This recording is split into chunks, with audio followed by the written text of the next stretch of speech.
Well, hello there, everybody. How are y'all doing today? It is a fine day indeed. As I get over here, get over there. Looks like everything is, they say, 5 by 5. And so that's a good way to approach and to take off. Yeah, the bus has got wings. Of course, there's a woman running for the top job who apparently thinks that the wheels go round and round. But anyway, how are y'all doing? It is Thursday and Thursday. So good to see everyone. Speaking favor over us all. Nothing missing, nothing broken. Thank you for all the sweet and edifying words of healing and encouragement. Indeed, we learn lessons. We do. The lesson on this side is, you know, don't climb into high places thinking that you're a Superman. You know what I mean? Yeah. How is everybody? Salt of the Earth, good to see you. Thank you. I was reading some of your comments earlier. Very cool. Grace, so what's up, girl? Good to see you. Stephanie, how are you? DC, hello, my friend. Jet, Danny, what's up? Gaia, how are you? Unable to watch the live show today? Well, we're sending you and Paul bunches of love. I know Nina said she would be watching later on. Nina, how are you, sweetie? Good to see you. Lost in space? Right back at you. Ariel, good to see you. Much love to you. Healing is here for us all. I got both hands going in there. So yeah, thank you. Jan, what's up? Good to see you. So yeah. Well, you made it on time. Like, geez, okay. I didn't close the door yet, so good to see you. Hello, Stephanie Marie. Good to see you. Grand afternoon. Go, all the way from Croatia. What's up? Jackie, hello, my dear. Nothing missing, nothing broken. John Price, what's up, brother? Good to see you. Emperor Rex, howdy. Rick, what's up? Indeed, it's always a pleasure here as well. So, uh, off we go. So, question: which rules, or let's say, is more perceived valuable, knowledge or information? We're going to get really into some stuff because I love this. Hello, Linda Espinoza. Good to see you, my dear. Blazing River, what's up?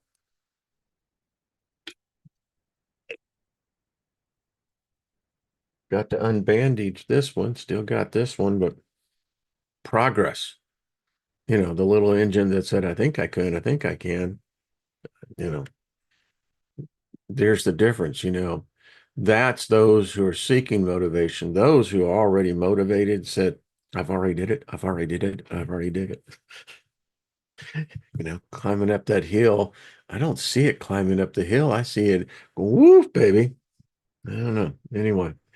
So what is happening, everybody? It is a strange world. And I thought we would do this. This came from a suggestion in the comments from one of the podcasts last week. And I thought, well, how cool. We're going to look at, the continuing Mandela effect, and it's continuing. We're going to look at particularly with the Bible, and so I fortunately have a number of older Bibles, and so it's pretty easy to go back and check and go, well, no, um, that's not exactly what it said, not even close. But we'll get into that. Um, we're seeing the Mandela effect right before our very eyes. Again, whatever political dissuasion or persuasion you may be, with Kamala Harris, because really she's a nobody. She really hasn't done anything. But those who have eyes to see, it's we're and I'm going, don't tell me that wizardry doesn't work, we're seeing the Mandela effect put into effect. Because here's my thesis as I present to all of you excellent people. Hello, Susan. Good to see you. Um, this.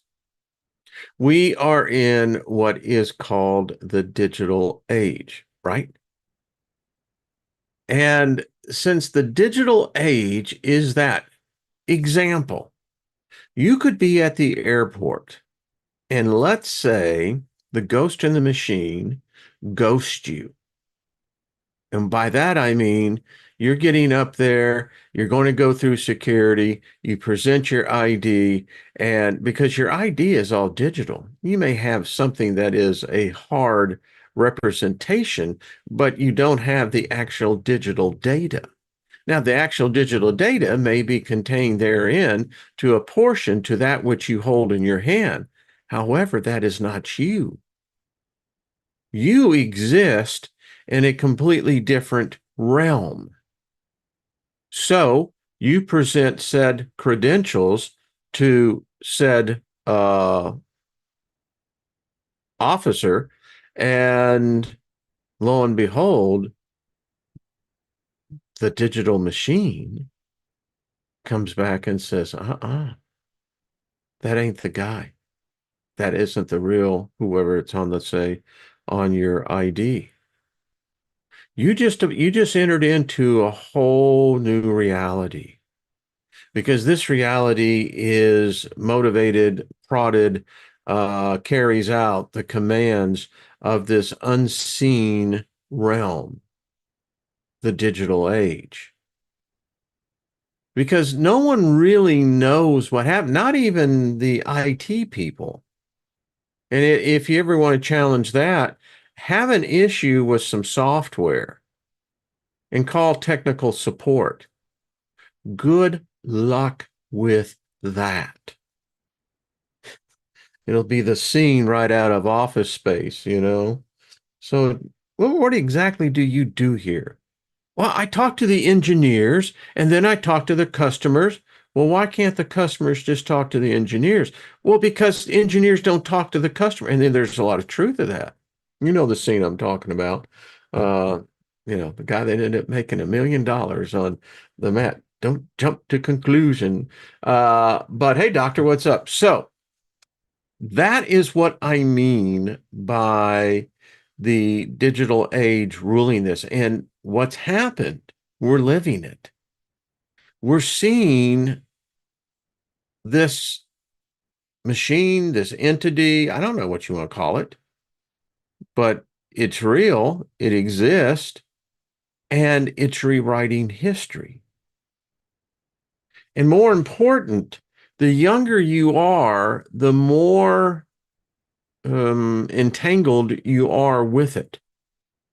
Because the younger ages, the younger generations, they don't carry as many memories. They rely on the information age, the digital age. They digitize everything and therefore they can access it because they're connected to the hive. And what happens there is that they're already in their memories. Their memories will be easily implanted, imprinted. And oddly enough, the way that this thing works is it can build a complete set of memories. And you'll swear they're yours, that you lived it, that those are actual real. And we see the outside the effect we call the Mandela effect. And a lot of us have seen it, but I put this together because it's very interesting since we really last visited this subject of how this effect continues to evolve and evolve. It does. It's taken over. So this is the digital age, right? We're in it, baby. I was part of it. I mean, back in the Wild West days of the internet, I mean, wow. It was truly a wonderland. Um, it wasn't where it is now. And I think that it's maybe it's a commentary, maybe it's a um observation, but I don't think any of us ever thought that this digital age would come to where it is. And it's really morphed into something that, well, one can easily describe as nefarious, evil. It seems like its intent is to rule mankind, and that it has achieved. And if this was a god, then it's been the strongest god man has ever conceived. If indeed man conceived this thing we call the digital age, it's real, it's alive, it controls our lives, it's listening to us right now. The eyes that are upon us and the syntaxes of our voice all being digitized in real time, and then each part of those digits are now being assimilated by so many other entities. It's very frightening to see what this is. And I predict I probably will not be here, but this would be my prophecy to those who hear this or this program in the future, if they even allow it out, is that there will be a time forthcoming when whatever this is will figure out how to capture the soul, the very spirit energy.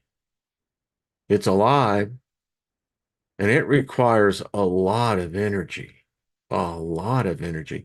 And you think about how it's conquered the whole world because it's a jealous God.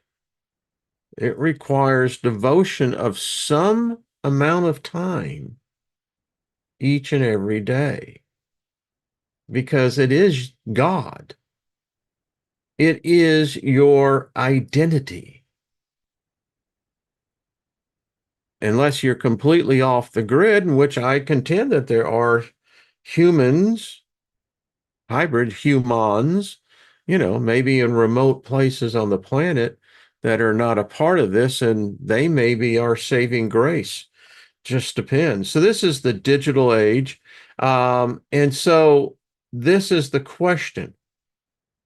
In our digital age, which is more powerful, information, not knowledge, because it's information that lends to power. And I began to think about this information to knowledge. What is the difference? Well, you could easily equate that knowledge would be um, compatible with memory, where information doesn't need memory. Information is ever evolving faster than the speed of thought. It's evolving in ways that most humans can't even comprehend. But as true as the Matrix was, the simulation is showing more and more that this is what we call freaking reality.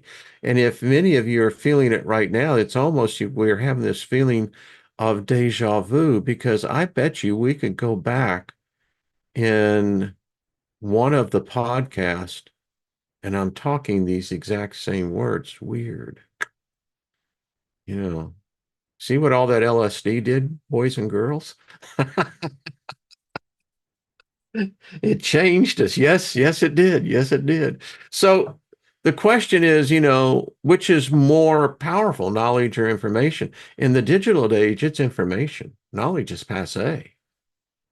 You know, and they're finding more and more about our brains, the hippocampus, where, we store all of our memories, that apparently we're not this, we don't have a mainframe, a main CPU. Our brains are not like that.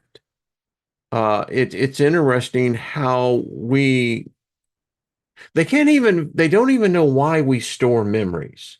They don't even know exactly where it is and how we do that. Because memory storage is very selective. We apparently have a finite hard drive.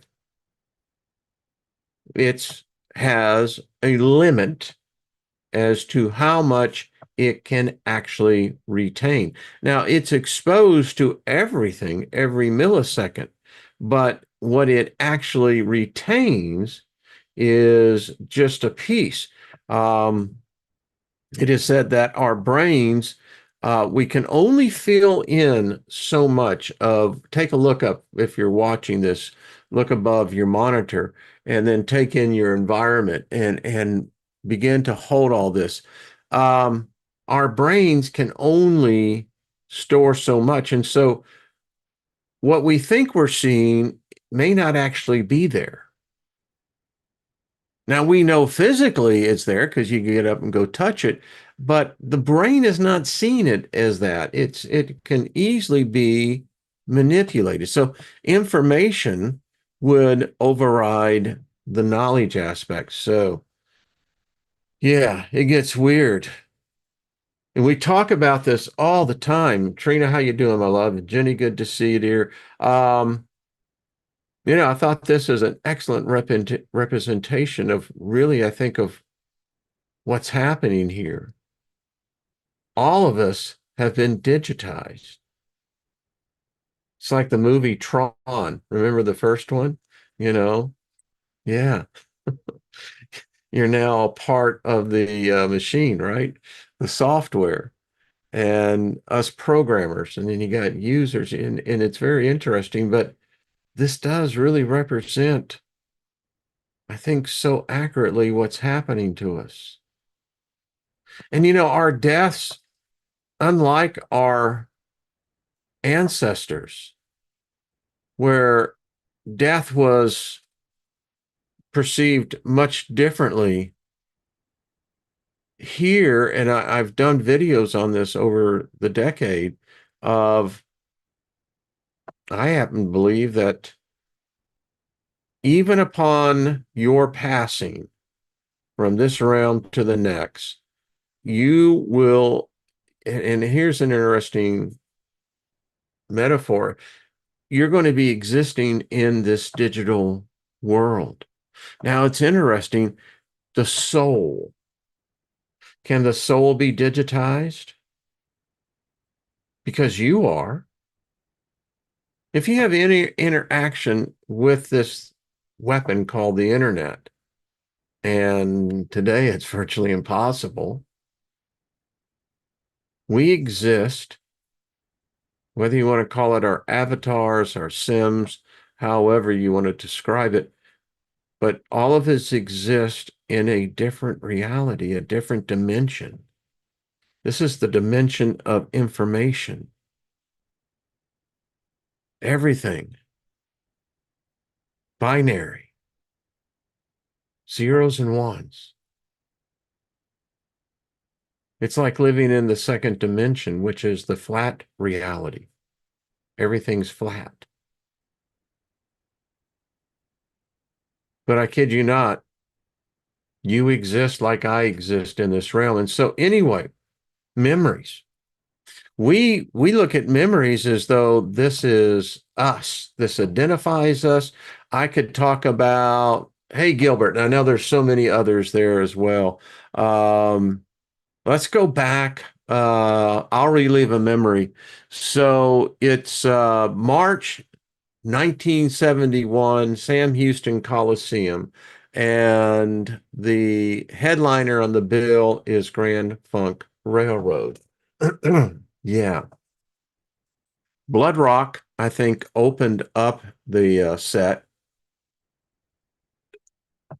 and I can see, Mark Farmer coming out still, where you wear the strap. You see, you may never even seen the concert. You never may have not seen Grand Funk, but if you ever saw a video, now your mind is triggering to where you're living in a symbiotic interface with mine and with the rest of this group, as we all now are clearly focused. I mean, we can hear the songs, um, you know, inside looking out.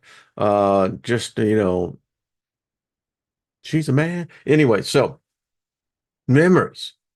They're what define us. It's the sum totality of our existence here, memories.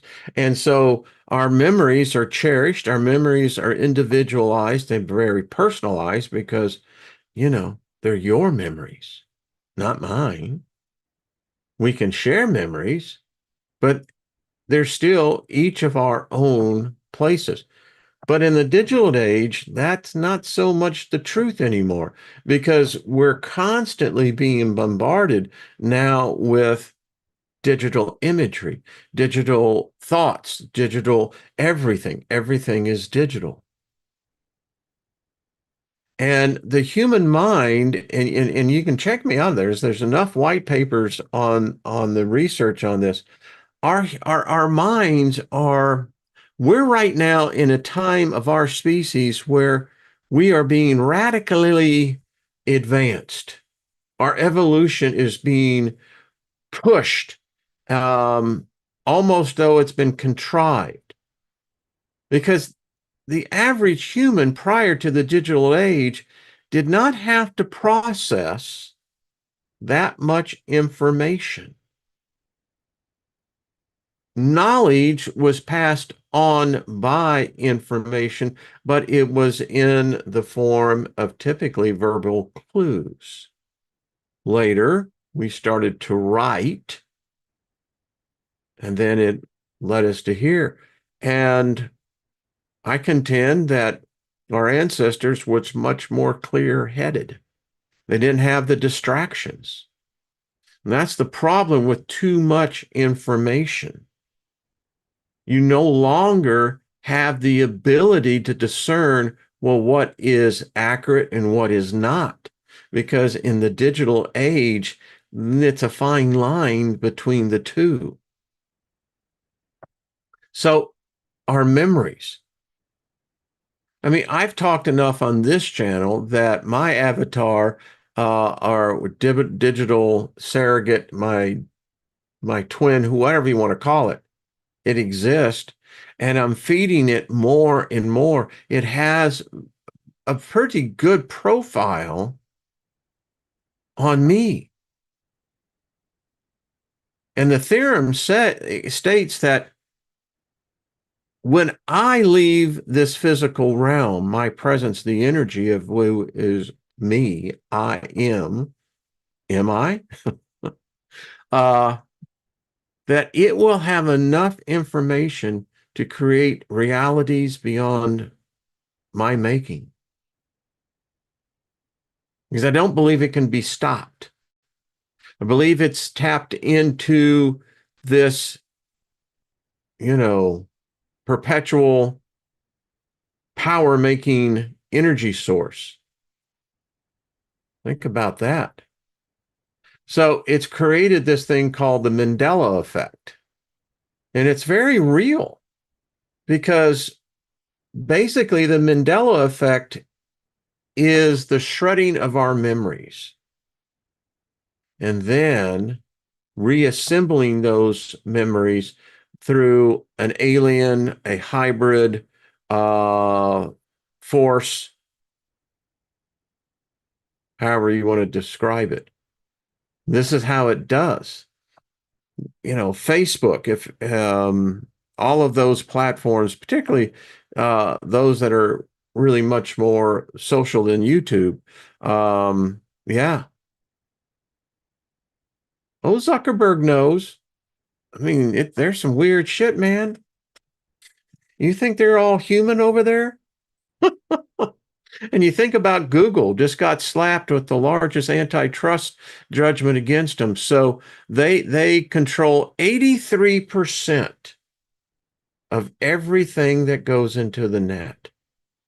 Everything that you Google, you're relying on something else to trigger your memory. That's dangerous.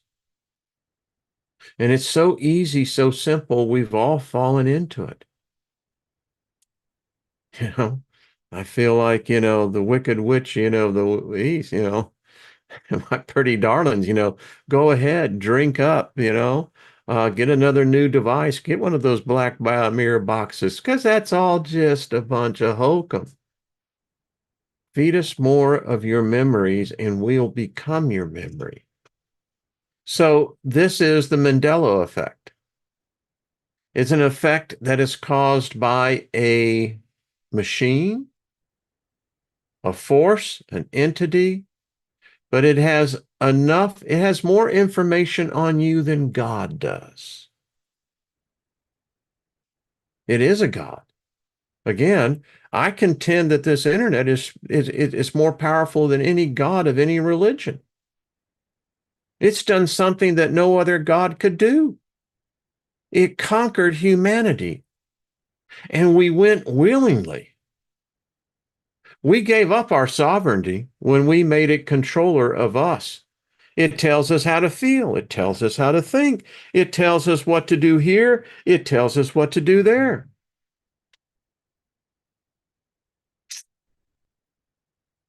It's real. And then this is what's the crazy thing about it. Memories are like tied to fabrics of time. It's a co-symbiotic relationship between the two, memories and time. Because memories help us define time. It helps us to conceptualize time. Because we measure time by the memories. And those memories, as you continue on this path, you find that you accumulate more and more memories. Now, if you were on, the bridge, which I call the boomers primarily, um, we're the generation that ushered this thing in. We had some help from the previous generations, but we really were the catalyst that catapulted this, I think, unbalanced evolution. And so let's just go down. I found a number of these we know. So I grew up watching, Looney Tunes. I don't ever remember it being Tunes. A tune. I mean, who framed Roger Rabbit? Right? I mean, they were the tunes, not musical tunes. They were tunes. That's what made them so wacky. But and again, and if your memories can be altered, so can time. We can literally shift time because time is directly associated and tied to memories. So, but you may remember a different thing. I remember because I was enamored with Barbara Streisand way back in the day. And in her movie, What's Up, Doc? And at the end there with the scene, What's Up, Doc? Right? It got the Looney Tunes. Yeah, it's anyway. Uh, Funny movie, by the way. Now, this one doesn't have an effect on me because it's really I already passed through this, but those were and are still are into the Pokemon, they really, this is hotly debated. Hotly debated. And again, what's going on here? And it's the subtle changes that have such bigger impacts. Again, with Kamala Harris, watch it. You can actually see the Mandela effect taking effect. It's very, very weird. Um, so which was it? Captain Crunch or Captain Crunch? Now, I don't know about you, but for me, I didn't eat the cereal. So I was sitting here and I was putting this together and I went, huh. And if I recall correctly, I believe it was the one on the left. But there is so many other changes. So Captain Crunch, even the captain is different. The name was different. You had the Quaker Oat guy, on there. Look at the hat. Then look at the eyes, the mouth. I mean, this is completely, if it was just the name, then you could simply write it off to, well, your memory just isn't what it used to be. And that's not true. Interesting, huh? So this one is, the Frosted Flakes.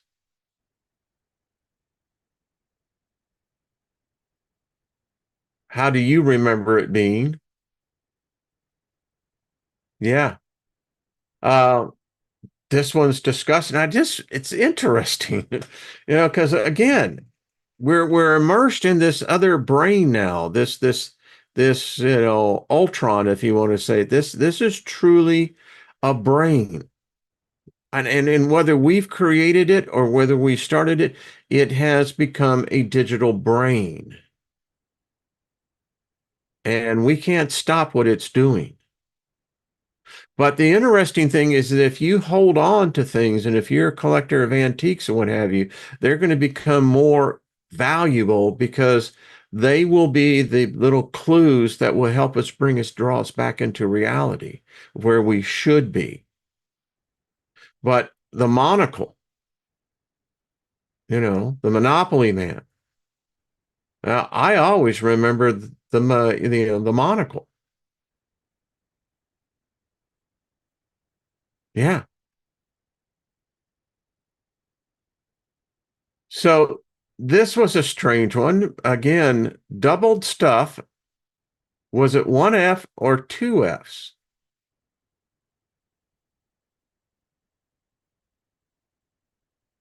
And then the packaging, you look at this and you go, well, now if you don't eat this kind of stuff, then you really wouldn't know the difference, would you? So your mind is now in the memory banks going, this has no relevancy to us. It's meaningless. And we don't know whether it's one or the other. And that has kind of another side effect as well, because, you know, although it may be meaningless because you never interfaced with it, it's there now.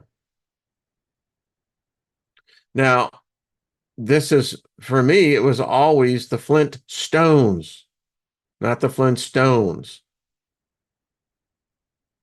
Now, I happen to have a very good memory because in my video days, when I worked for one of the largest video duplicators, Hanna-Barbera was a client of ours.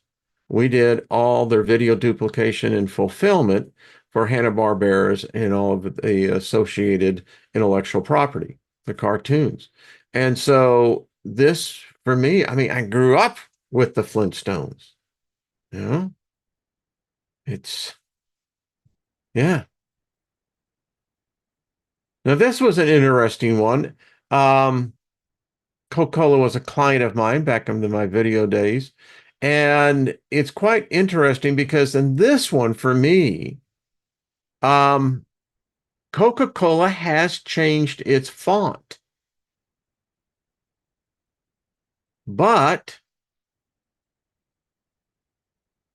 here you're led to believe that it was just primarily one way, one particular font over another.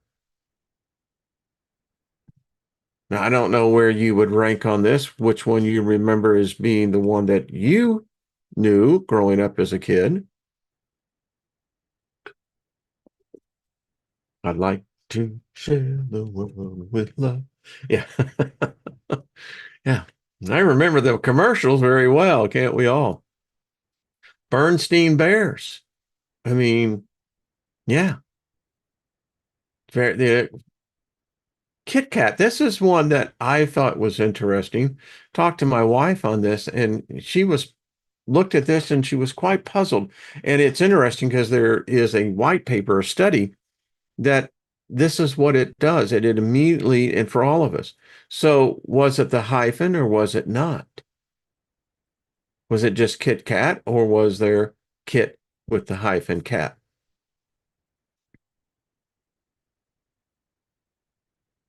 Fruit of Loom. Now I remember the Horn of Plenty, the cornucopia, as its logo. But in this reality, apparently that doesn't exist. So which is it? Another one of those strange things. This one was interesting, and I had never even thought about it before. You know, I don't consume these products, but I've lived in the South particularly, and where these products are very well, um, you know, consumed. But I hadn't ever looked at the U, and it's so freaking subtle, is it not? This is interesting. And quite frankly, it kind of really fucked with my head. Um, so which Mickey Mouse do you remember? The right or the left?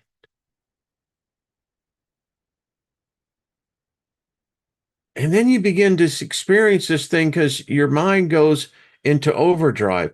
And if we could actually see this on an MRI, we would see that the hippocampus is lighting fucking up, because we're trying to now associate the picture with an experience. And in this case, mostly would be our childhood and trying to recall those early memories that have since been deprioritized. And so you would almost come to the point where you're like, I, you know, this does not compute. Uh, McDonald's. Do you remember the font being a slide font, or do you remember it being more of a, Times Roman type font? How do you remember that? Now, it's interesting because as I was putting this together, so the three people, I said, so which one? Now, I remember the one over on the left. There was one in the group who said, no, I remember the one on the right. And then the other two said, wait a minute. I remember that it was the one on the left. And I said, yeah, but no. So what's going on here? Did they change, rebrand the logo? Could be, but it's another one of these. Now, here's one. Is it Jif or is it Jiffy? Jif peanut butter or is it Jiffy peanut butter? And again, if you never consume the products, and it's like, okay, um, this is an interesting one because I remember Ford being the one on top, not the one on the bottom. How do you recall?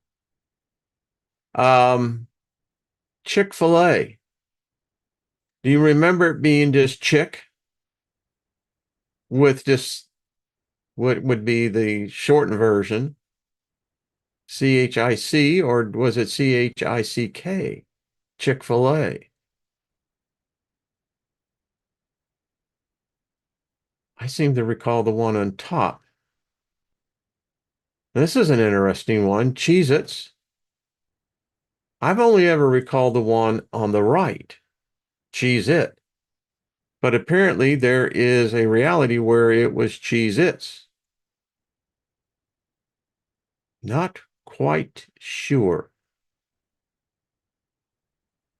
I don't drink Starbucks, but I remember the one with the star on the left. That's just me.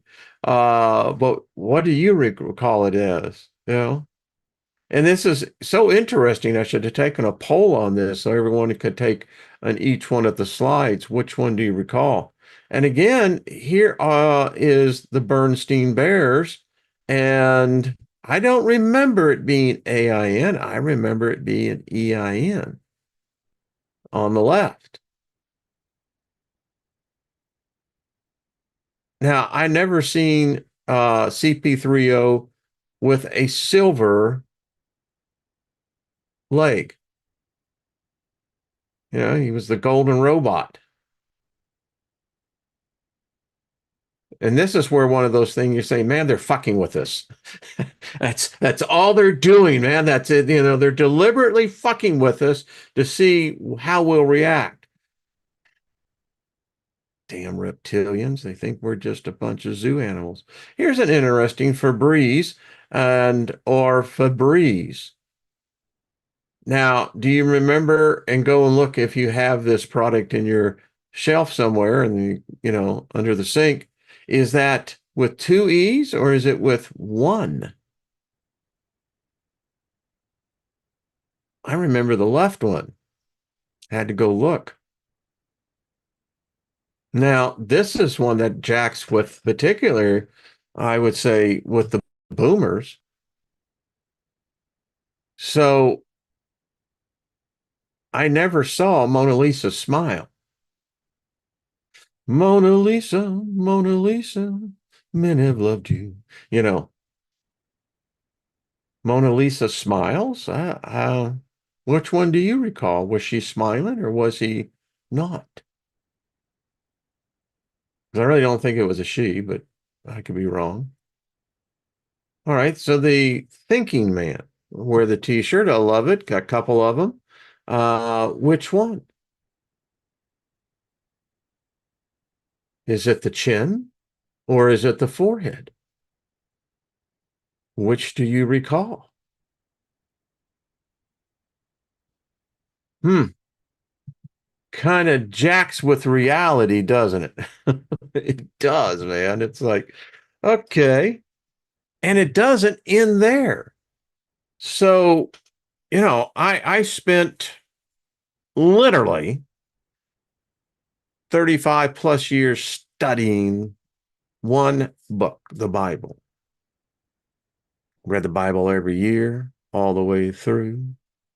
I found that in many cases, particularly on Old Testament, it was just meaningless. You know, I didn't, what the heck else? How the fly get in this house? Huh. He wanted to make a part of the thing. Uh, Multiverse God King, I think you're right. I think the older you are, the more. And I just recently read this study on those of us who took LSD, particularly the LSD of the late 60s, early 70s. It's different in its chemical composition of what they make today. But anyway, the one thing that they found out is that, you know, the effect is, for the most part, was de minimis in its impact, except for one area. And all of us who took, and particularly if you took multiple hits, is that we have been forever changed. It opened up this thing we would call almost the third eye. And for many of us who experienced it, and even later in life when many have forgotten it, it's still there. And the thing about it is, they have found the study now that those of us who were into this thing, in which I did, I took well over 300 hits of acid. But it seems like it's led us down a path of spirituality, much more open-minded. Now, it's not to say that we're completely perfect there. We're not. It just lends to that area. So, yeah. And you see, everybody in the chat room knows exactly what I'm talking about. um, yeah, yeah. I sold a lot of it, but $2 a hit.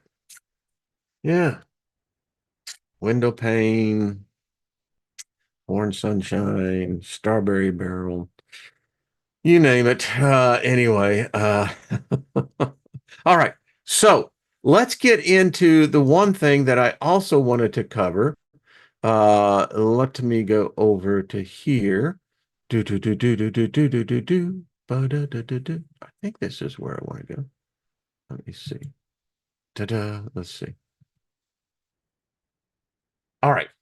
So this is the Mandela effect upon the Bible, of all things, And I'm going, all right, if you're gonna, I mean, the sacred scriptures don't exist anymore.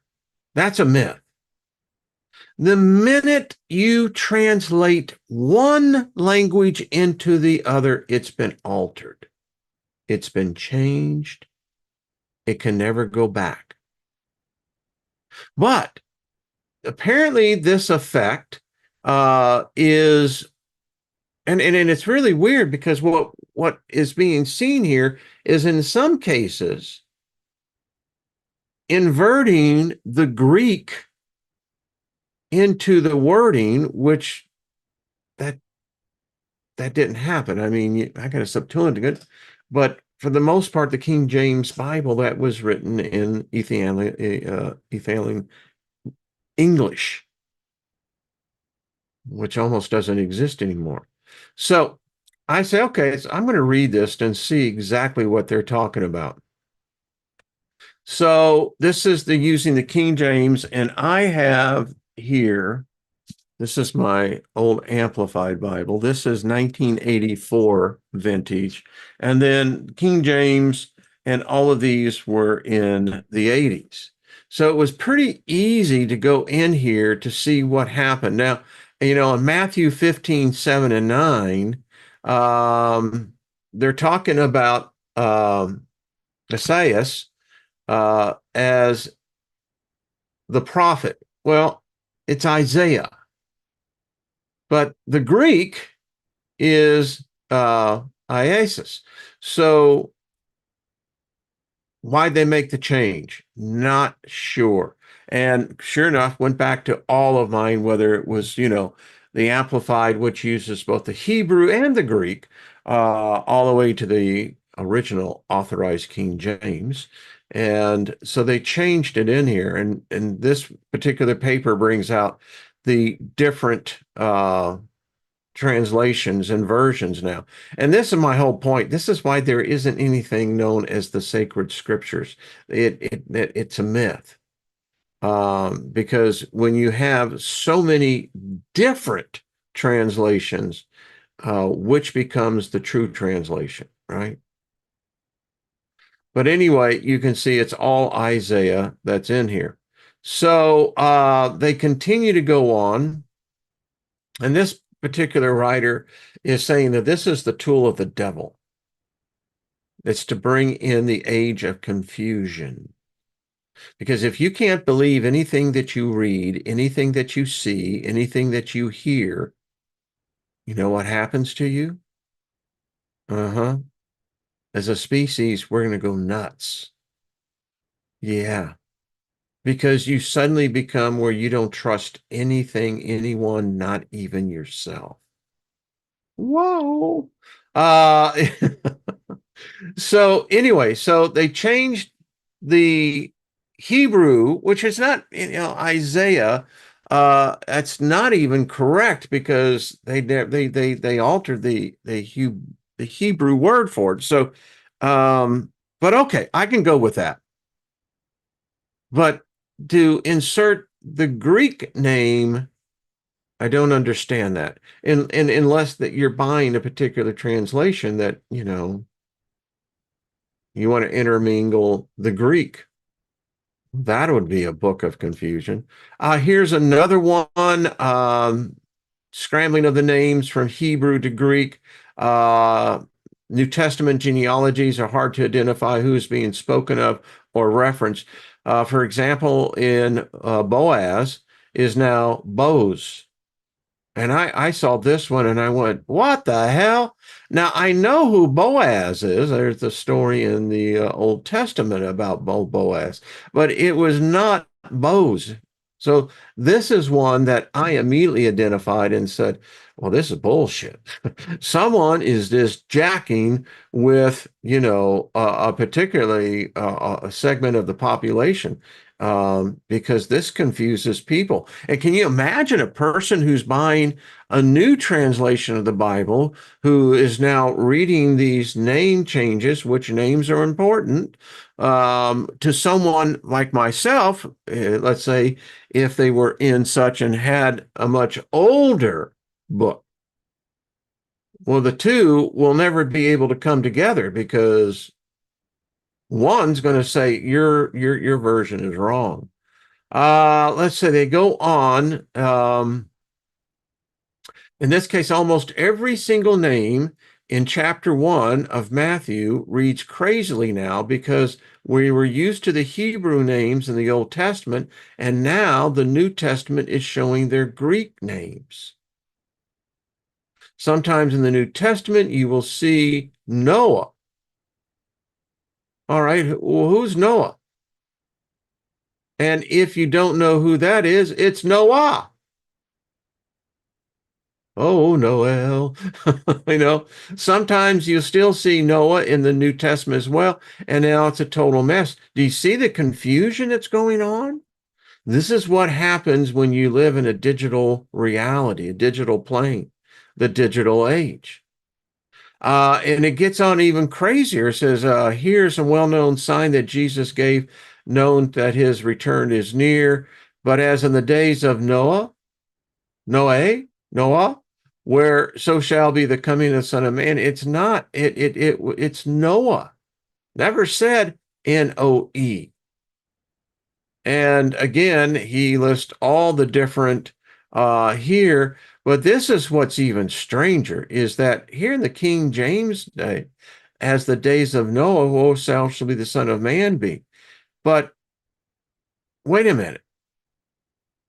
So I had to go and I said, so all right, so let's go and see, what's it say in mine. So I think that says Matthew, what's that, 24:7? Is that what that is? 24:37. Yeah. So we're seeing it done real time. And I'm going back going, okay, what the hell's going on here? And it says, as in the days of Noah in mine. And in my King James, it's Noah. It's not this Noe. So, uh, goes on to say in Second Peter, again, the controversy of the word of name Noah.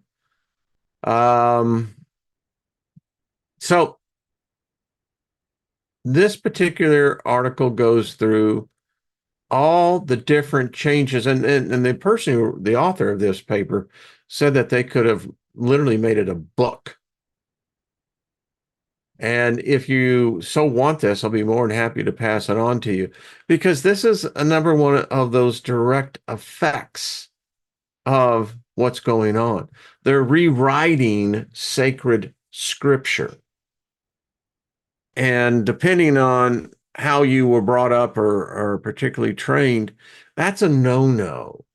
You don't do that. Um, that's why the whole thing with the name of Jesus, if there was no one named Jesus, and I guess if we're going to go for authenticity, then you would have to take the slang name Jesus out. And is it Iusus? You know, no, you're going to come back and, give me the so-called Hebrew name of that, Yeshua. And so if you're going to make it authentic, then I guess you should put Yeshua, Jesus, and then Jesus. Very confusing, isn't it? And as I went through some of these, I just started chuckling. I'm going, Wow, they really are doing this.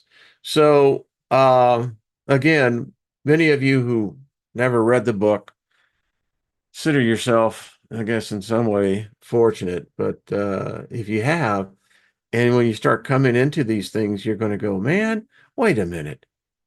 They're messing with, and it's, the lion and the lamb. No, it ain't that anymore either. Um, the thing with Joshua and the tabernacle, and I'm going, okay. So, and as I see as my time is running out, and there's other things like this. In this paper, it says the Mandela effect is a form of collective false memory referred to as the Mandela effect has recently attracted a storm of media attention. The Mandela effect refers to the observation that people often misremember the same event, detailed, or physicality.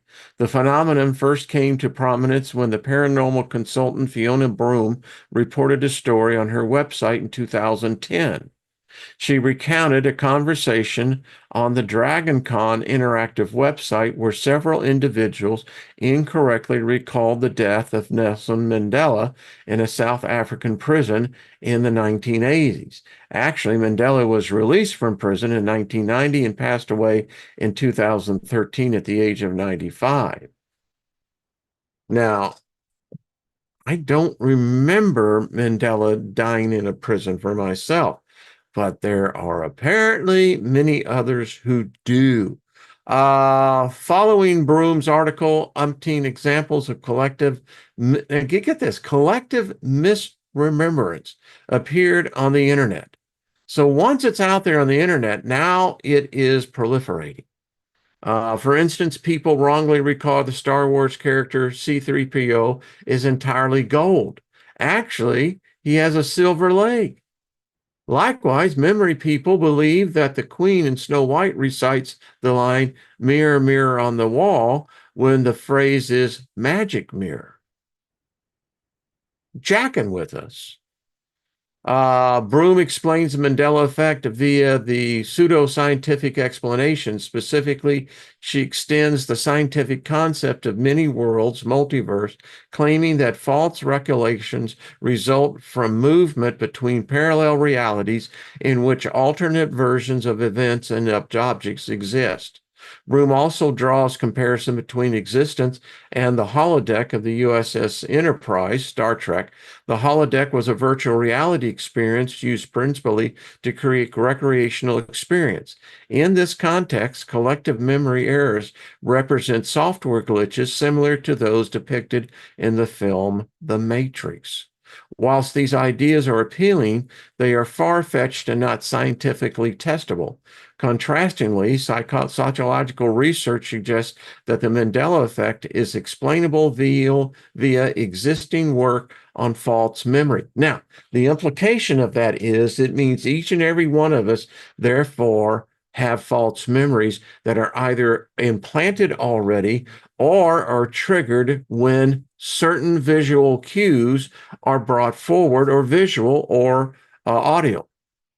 This research reports that despite being convinced about the authenticity and accuracy of memory, people often recall information which is inaccurate or invented. I'll break it off there. And we may continue to pick it up because this gets into that fabric of reality.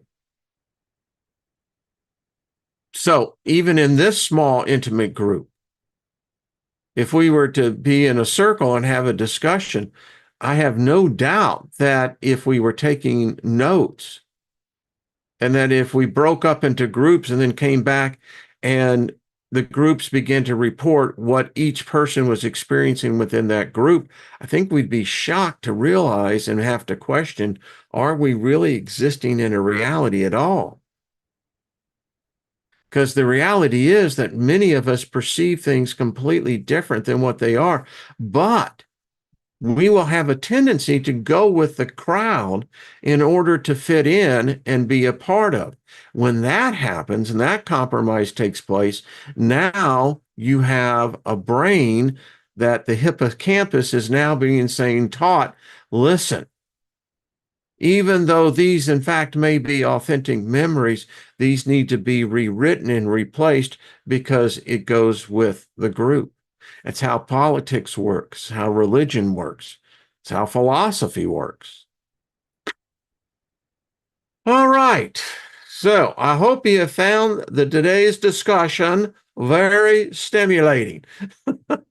Hey, yes, Lee, I owe you an email, brother, but I just haven't been able to get back to typing, but I shall. I can assure you get back. Hey, Chris, good to see you.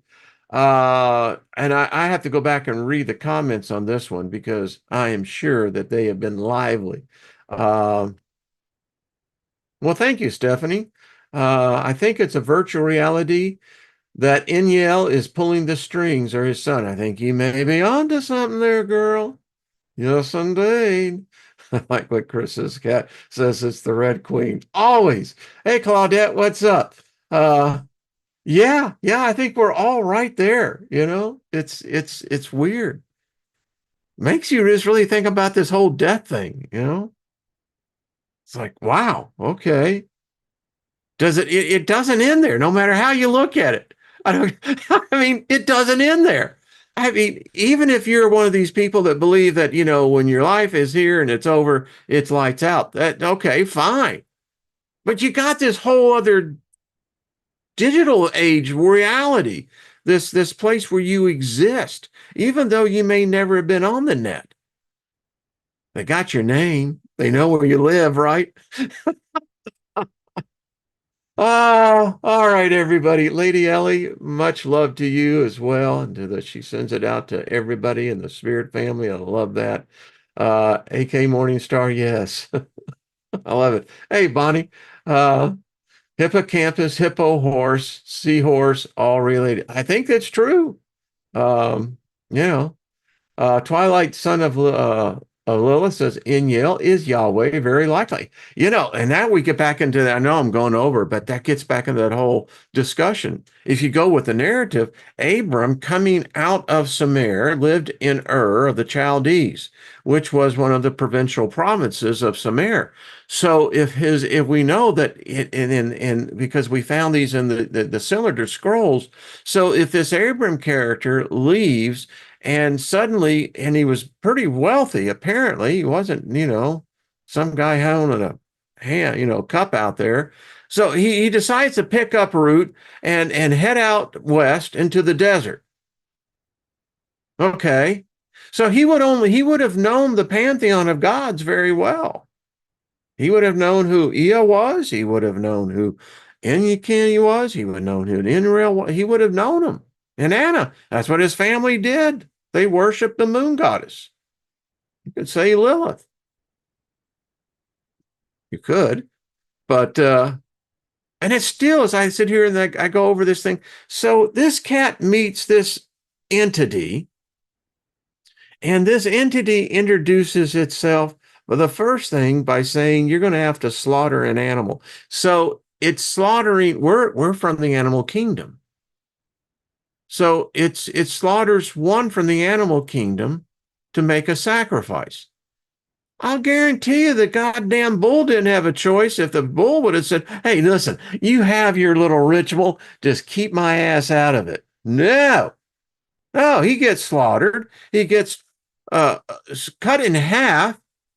Then Abraham is told by this so-called God of the Bible, now you walk your ass in the middle of all those entrails. Make sure you get that shit all over you, get that blood on you. Now you go over here, and I'm going to send down this laser beam, and it's going to consume all of that. Oh, sure. That's completely normal. Yeah, let's worship a God like that one. And then here's the big giveaway. No one can answer this question for me. So this God now that Abram meets, and he's not done. Now, if you believe the story, this is the same cat that created the human body, male and female, right? Said they were perfect, looking damn good, you know? But then he meets this cat Abram, says, hey, listen, if you kiss my ass, I'll give you a new name, and I'm going to make you a rich motherfucker. I'm going to really make you rich. But there's one condition. Not only do you have to simulate killing your own son, okay, that's a little bizarre, but now you got to cut your dick. You got to circumcise all that foreskin. Wait a minute. Why the hell didn't you do that when you made the first copy? Why don't you see where I'm going with this? No. All right. I'm going to get off my soapbox, get off my rant, but I'm telling you, it don't make sense. None of it does. And there we go. Thank all of you. Appreciate it. Much love to y'all. Um, that's my whole thesis in summation within less than 5 minutes. Boom, there you go. And then they're going to bring us the Moses, the magician. Okay, sure, I'm all on board. So there we go. All right, much love, everybody. Until we meet again, keep it fun, keep it real, and love yourself. That's the first key. Then you can love others.